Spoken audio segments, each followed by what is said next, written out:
My name is Carrie. I now live with my daughter Deanna and her husband Garrett and their daughter Sarah. This year I turned 70, and it feels like a significant milestone. My husband Matt passed away 3 years ago due to illness, and originally I was living alone until my daughter and her husband invited me to stay with them. Mom, won't you come live with us? What? But wouldn't I be a burden? No, we want to live with Carrie. It's not exactly payback, but we really appreciate everything you've done for us, Carrie. Why don't we all live together happily? I was feeling lonely living alone, so I was grateful that they cared so much. Sarah, my first granddaughter, is such a good kid, and I'm living happily now. Feeling the need for a purpose in life, I'm fortunate to be healthy and currently working part-time at the checkout counter of a supermarket. It's a small supermarket, but well loved by the locals and everyone is friendly.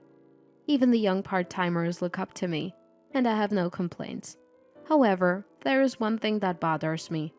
That is, oh, working part-time again today, Carrie? Catherine, welcome. The woman who comes to the supermarket is Catherine, my son Polly's wife. That makes her Deanna's sister-in-law. She got married just before Deanna did and lives a bit far from here. Honestly, I've never gotten along well with Catherine. It seems she didn't think highly of me from the beginning, and she often made snide remarks, even during greetings. Catherine, let's get along well from now on. Carrie, that's fine. You don't need to bother. What? You don't need to worry about us, so please don't interfere too much, okay? I'll handle family matters just fine. We don't want any mother-in-law and daughter-in-law conflict, do we? It's stressful for both of us.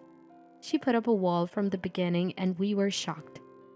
At the same time, I didn't have a good impression of her.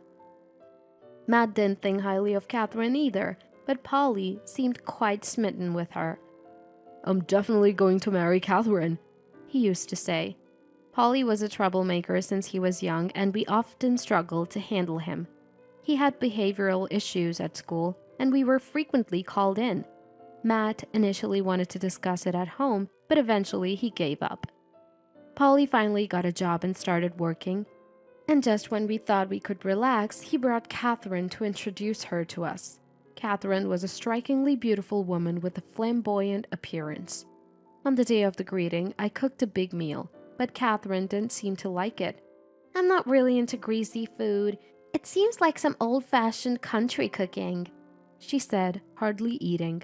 Matt was about to yell at her, but we managed to finish the greeting peacefully.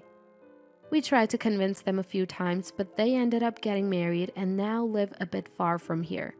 It was when Matt was still alive that he warned, "You better be sure about this. Don't come crying to me if something goes wrong."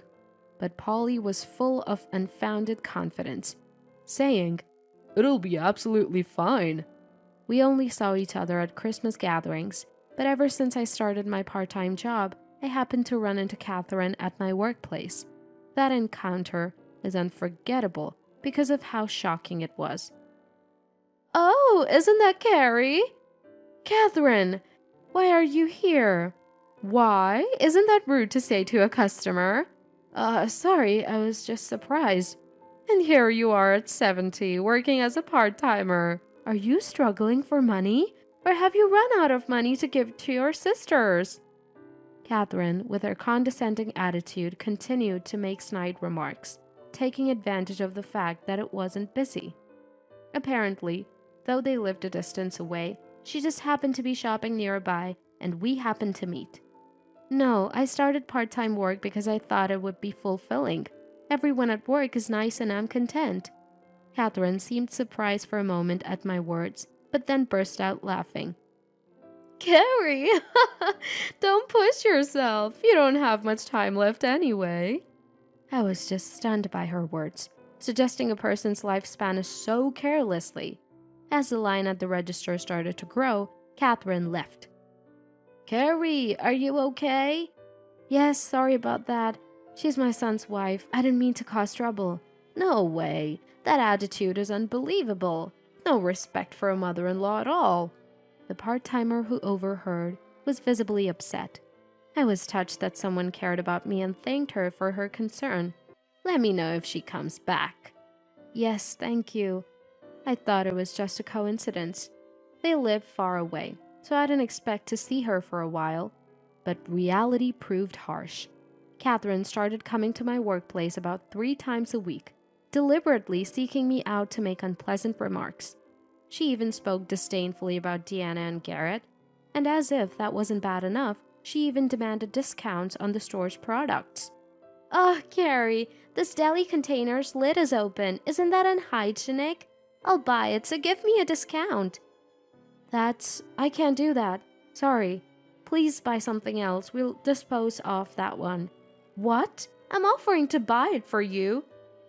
Every time Catherine came to work, the manager would apologize, and she seemed to enjoy his discomfort with a malicious smile. I was on the verge of exploding with anger. It was becoming a nuisance to the workplace, and I didn't want to trouble Deanna and her family. More importantly, for my own dignity, I called Catherine the next day. Catherine, please stop coming to my workplace and causing trouble. If this continues, I will have to take action as a mother-in-law. Catherine laughed mockingly over the phone. Trouble? I'm just worried about Carrie. I wanted to scream at her claim of concern, but I held back and continued calmly. Your actions are a nuisance. I won't tolerate it any longer. What? You think it's wrong for me to worry about Carrie? I don't think I deserve to be treated like this. Unrepentant and even defiant, Catherine frustrated me. Anyway, please stop doing this in the future. Seemingly displeased with my inability to tolerate her any longer, Catherine spat out her last words. Don't act all high and mighty. You bottom-tier old lady who can't do anything but work before hitting the grave. I'll be sure to tell Polly about this. With that, she hung up. True to her word, the next day I received a call from Polly. What the hell did you say to Catherine, Mom? That's awful! As soon as I answered, Polly was yelling at me. It's Catherine who's awful. What are you talking about? You said terrible things to Catherine. She's crying. No matter if you're my mother, I won't forgive this. Apparently, Catherine had told Polly a fabricated story, making it seem like I had severely scolded her. Believing her, Polly was furious. If that was all, it would have been fine, but Polly kept calling in anger for hours and finally said, If this happens again, I won't forgive you. And hung up. Mom, what's wrong? Deanna, welcome back. Nothing, really. That's a lie. That voice was Polly's, right? Deanna looked at me sharply. It was hard to stick to the lie. Polly and Deanna, although siblings, if I keep this from them, it might someday cause trouble. I even worried it might harm Sarah. With that thought, I decided to tell Deanna and the others everything. Deanna related to Garrett, and eventually the 3 of us sat down to talk in the evening. I can't believe that idiot Polly. He barely involved himself in Matt's funeral, but calls only in times like this? Unbelievable. That happened? I'm sorry I didn't notice. No, it's not your fault, but I'm worried it might trouble you, like today with the phone call. Don't worry about that. More importantly, Polly may not realize it, but you should be more careful around Catherine. That is... Deanna and Garrett exchanged a look, then nodded and began to speak. Actually, near my company there's this bar district. One day when I happened to go for a drink, I spotted Catherine there, and she was with a man I've never seen before. Honestly, I felt a pang of sympathy for my own son and couldn't say anything. Well, that's his own fault. But if something like this happens again to Mom, we need to think about it. Deanna said this with a cheerful smile. For now, leave this to us. Right, Garrett? Yes, leave it to me, Carrie. Yes, thank you. But really don't push yourselves. I agreed, feeling somewhat overwhelmed by their insistence. Anyway, I thought it best to have nothing more to do with it all. But reality doesn't always go as planned. Catherine came again, seemingly displeased with our last phone conversation. Oh, Carrie, still working part-time, I see. Catherine, we talked about this on the phone, didn't we? It seems nothing got through to you. I'm disappointed. Catherine seemed displeased by my words. Are you sure you should be saying that, Carrie? Do you know that Polly's client is Garrett's company? Catherine suddenly laughed mockingly and blurted out. Hearing this for the first time, I was shocked and my eyes widened.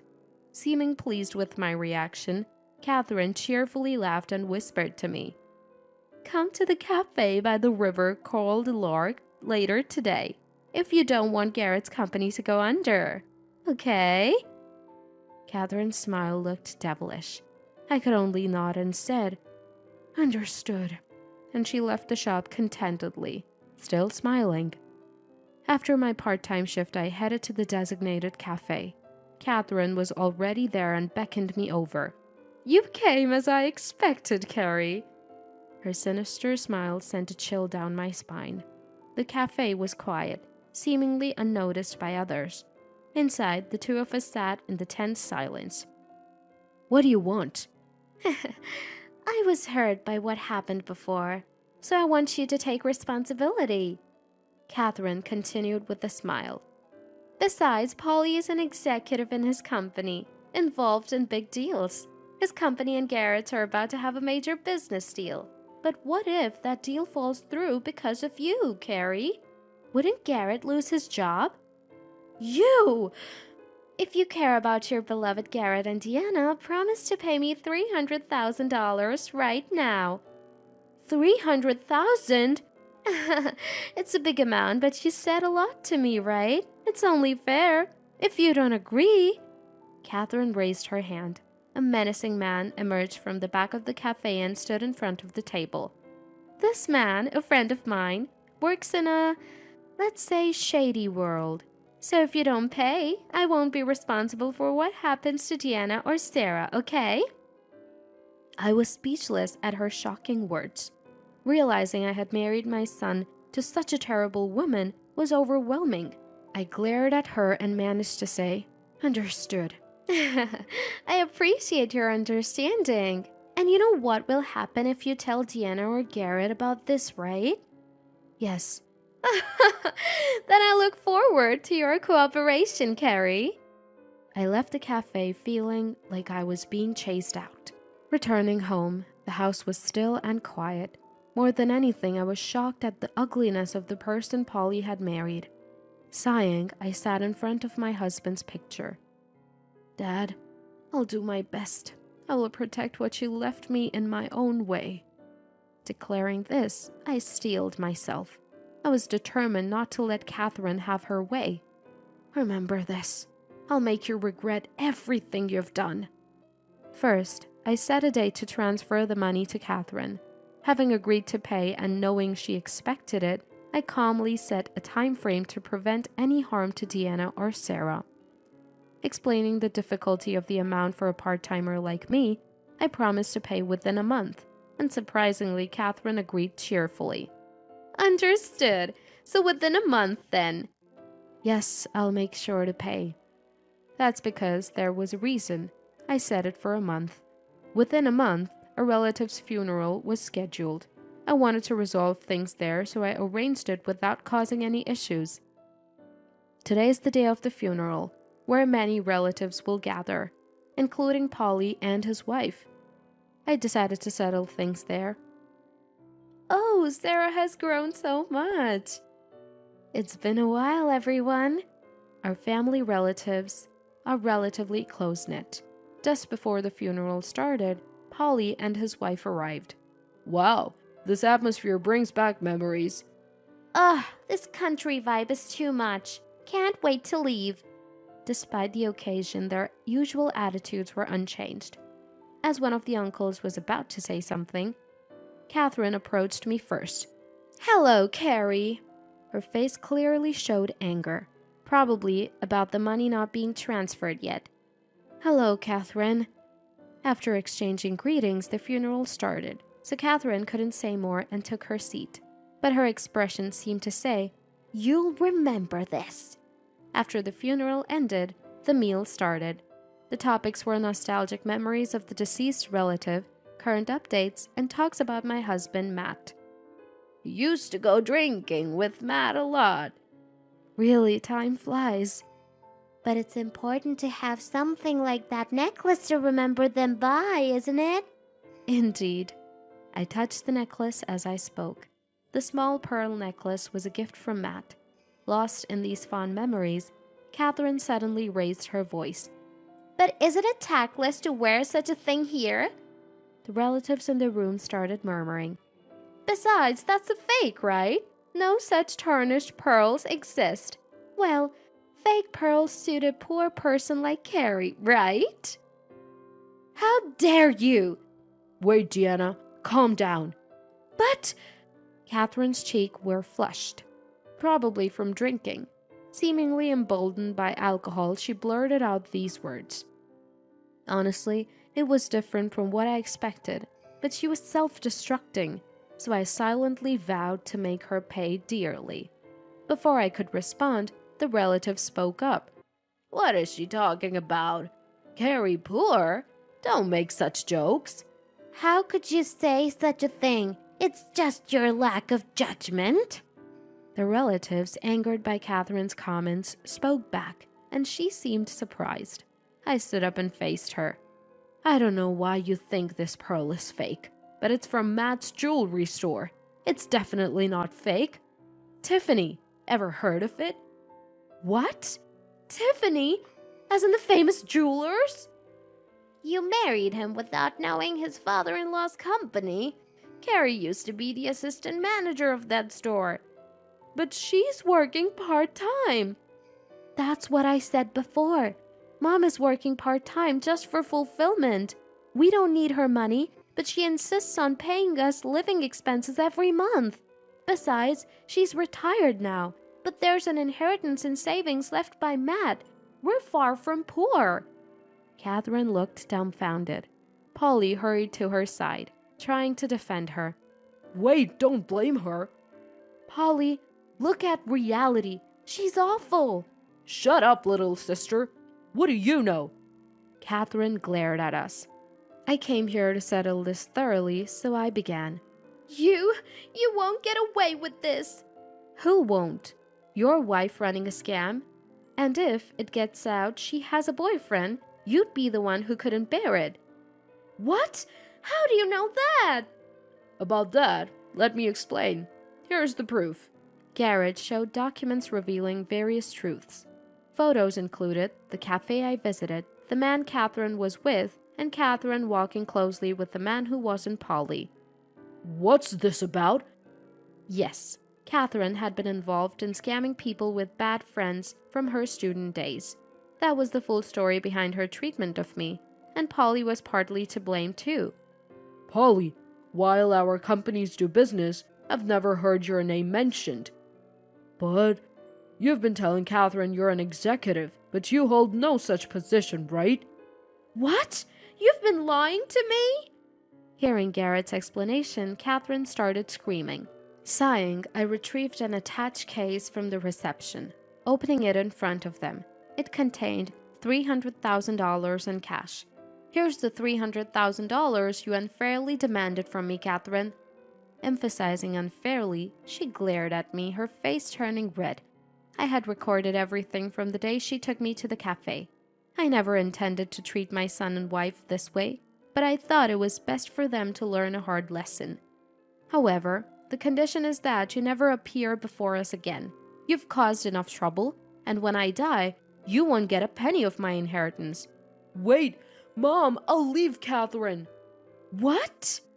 Holly, when you decided to marry Catherine, Matt and I tried to stop you. Weren't you going to be happy with her? You're her husband. Don't change your attitude now. Support her until the end. What? Stunned, the relatives started shouting. That's right. Get out of here. Initially, the two of them talked back, but they couldn't stand against the majority and left the shop meekly. Carrie, that must have been tough. Are you okay? Yes, I'm sorry everyone for causing such a commotion. Don't worry about it. Your uncle would be pleased too. Mom! Deanna, Garrett, thank you so much. I've caused trouble for you too." "Not at all. We just did what we wanted to do." Finally, I feel like everything has cleared up and life is returning to normal. Afterward, it turned out Catherine was involved in various other fraudulent activities and ended up getting arrested by the police. Polly came crying to me soon after, but since Matt had warned him repeatedly, I decided to keep my distance. The commotion seemed to have spread rumors to Polly's company, and now he's been demoted, working at a subsidiary. As for me, I continue with my part-time work, living a peaceful life. This pearl you gave me, it helped me through this ordeal. Perhaps there's really power in the things our loved ones leave behind. Despite getting wrapped up in various issues, this experience made me realize the supportive people and warmth around me. From now on, I plan to live my remaining life, never forgetting to be grateful for each day.